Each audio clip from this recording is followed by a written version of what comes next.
everyone, today we will be talking about the social exchange theory, and here is my audience.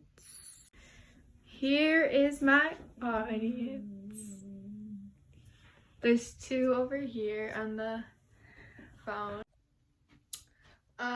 So have you ever asked someone out? If you have, it's most likely due to the social exchange theory, with the reward outweighing the cost.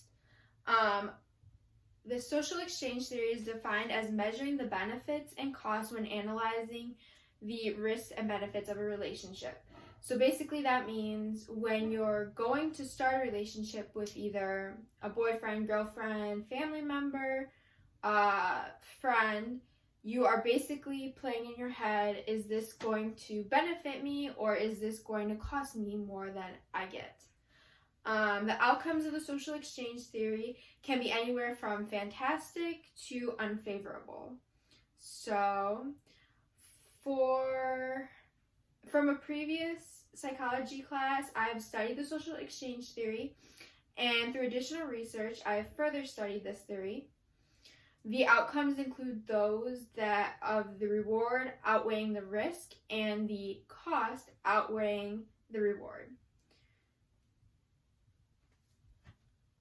The first of the rewards are when the reward is outweighing. The first outcome of the exchange theory is when the reward outweighs the cost. So basically that's when it's in favor of you. But when the reward is greater than the cost, we tend to gravitate towards building that relationship with an individual. The types of rewards we tend to look for could be anywhere from tangible to intangible items that give us satisfactory.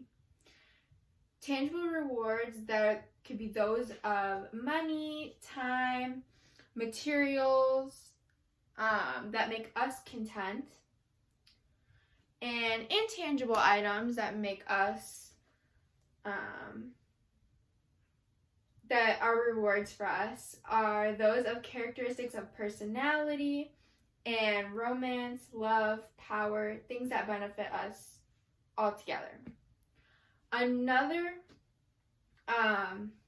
kind of reward, in a sense, that we look for is it equal? Are we getting as much out of it as we are putting into it?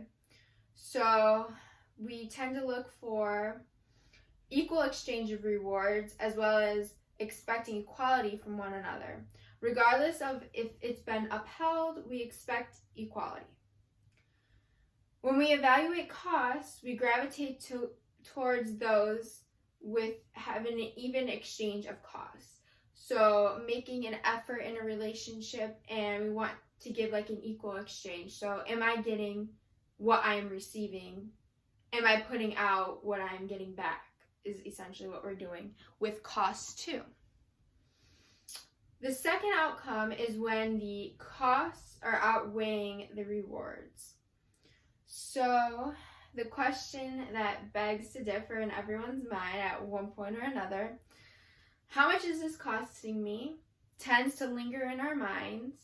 The question typically gets measured with tangible and intangible items, those that are similar to those are the rewards. Like, am I getting the same amount of cost as, I'm putting in, or is this going to be too much of a cost than a benefit? So the tangible costs includes those that are similar to the rewards, but differ in the sense you're not receiving, you are giving. So how much am I giving? The intangible costs are those similar to the rewards as well, but you create the costs, such as effort. Am I putting in a lot of effort? Am I doing more than I actually need to? When people tend to measure costs, we tend to base those on experiences and expectations. When we feel we are giving more than we are receiving, this is typically based on previous experiences that we compare. We typically compare and contrast to our relationship now. So are we basing this off of a previous experience? Are we measuring what we did before? That's typically the stuff we tend to do. When we're in relationship, expectations have not been met, we tend to reconsider our costs. So if we are having too high of expectations and they're not being met, we usually tend to think, well, what am I getting out of this? What is it enough for me to continue being a friend or dating this person or continuing this relationship? So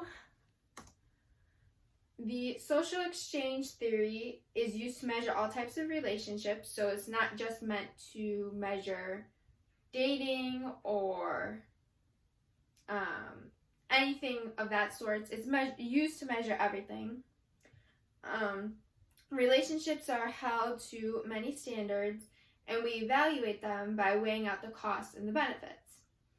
The outcomes of the social exchange theory vary anywhere from fantastic to unfavorable, so we tend to get the rewards greater than the costs and the costs greater than the rewards. And whether you get a free